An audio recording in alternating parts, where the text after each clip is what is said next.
नमस्कार साथियों, BBT channel में आपका स्वागत है। राज्यसभा चुनाव उत्तर प्रदेश में बीत गया। इस चुनाव के परिणाम ने कई बातें सामने ला के रख दिया है। इस चुनाव में सबसे ज्यादा चर्चित अगर कोई रहा है तो ओम प्रकाश राजभर और पल्लवी पटेल। ओम प्रकाश राजभर के 3 विधायक क्रॉस वोटिंग कर गए, जगदीश राय, दूधनाथ जी, और एक विधायक उनका अब्बास अंसारी वो जेल में बंद हैं।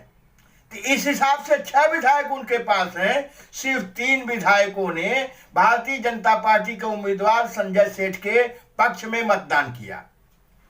अब सबसे ज्यादा ये चर्चा हो रही है कि ओम प्रकाश राजभर तो खुद ही नहीं बचा सके अपनी पार्टी को।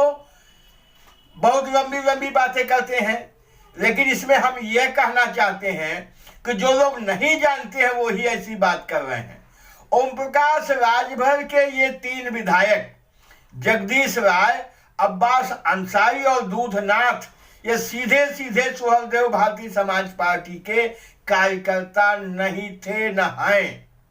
ये तीनों विधायक समाजवादी पार्टी के मुखिया अखिलेश यादव के आदमी हैं और इन तीनों को उन्होंने अपने समझौते में जो 2022 में इनका विधानसभा में हुआ था, इन तीनों को और कुछ थे जो चुनाव हार गए, सिंबल सुहलदेव भारतीय समाज पार्टी का दिला दिया था और ये तीनों जीत के आ गए।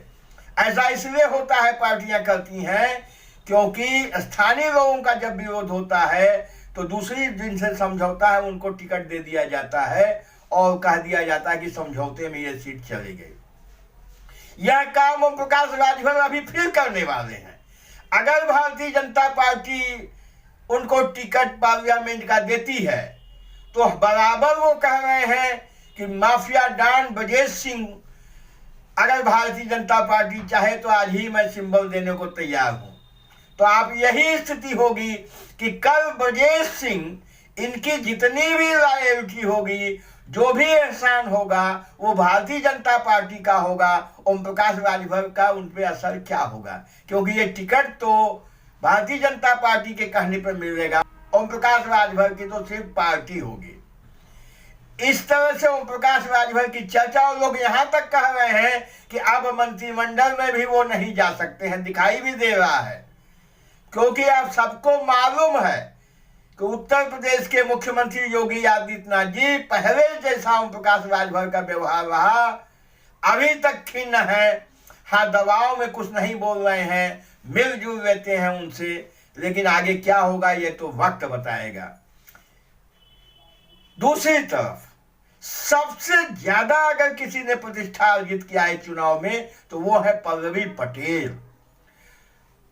अपना दल कमेराबादी की कार्यकारी अध्यक्षा, लेकिन इनके साथ भी दुर्भाग्य लगा हुआ है कि अध्यक्षता तो है अपना दल कमेराबादी की, लेकिन विधायक है समाजवादी पार्टी की। यहां भी अखिलेश यादव ने खेल कर दिया, इनको अपना सिंबल देकर विधायक बनवा दिया। आज ये भी मजबूर है, लेकिन तारीफ करनी होगी पल्लवी पटेल की कि जब समाजवादी पार्टी ने कैंडिडेट तय किया तो सबसे पहले अगर किसी ने विरोध किया अखिलेश यादव जी का तो पल्लवी पटेल जी ने किया और कहा कि हम पीडीओ को वोट करेंगे, आपके कैंडिडेट ठीक नहीं हैं, और नाराजगी जाहिर किया उन्होंने। और खबर तो यहां तक आ गई कि टेलीफोन पे हॉट टॉक भी अखिलेश यादव जी से उनकी हो गई।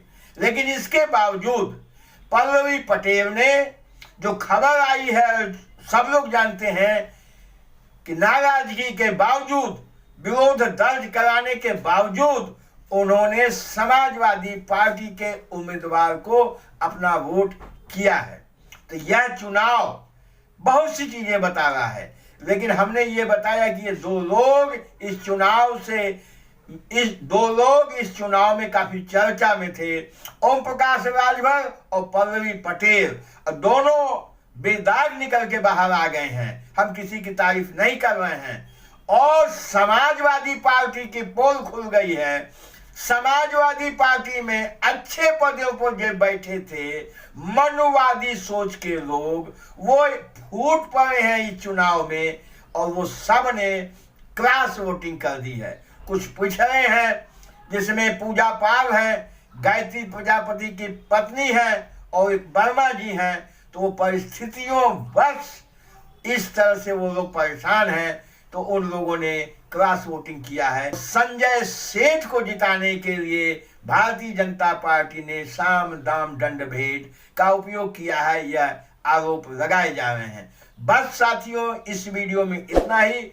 वीडियो अच्छा लगा हो लाइक करिएगा, शेयर करिएगा। हमारे चैनल पे मेहमान है, पहली बार आए हैं, सब्सक्राइब अवश्य कर लीजिएगा। बहुत बहुत धन्यवाद। नमस्कार।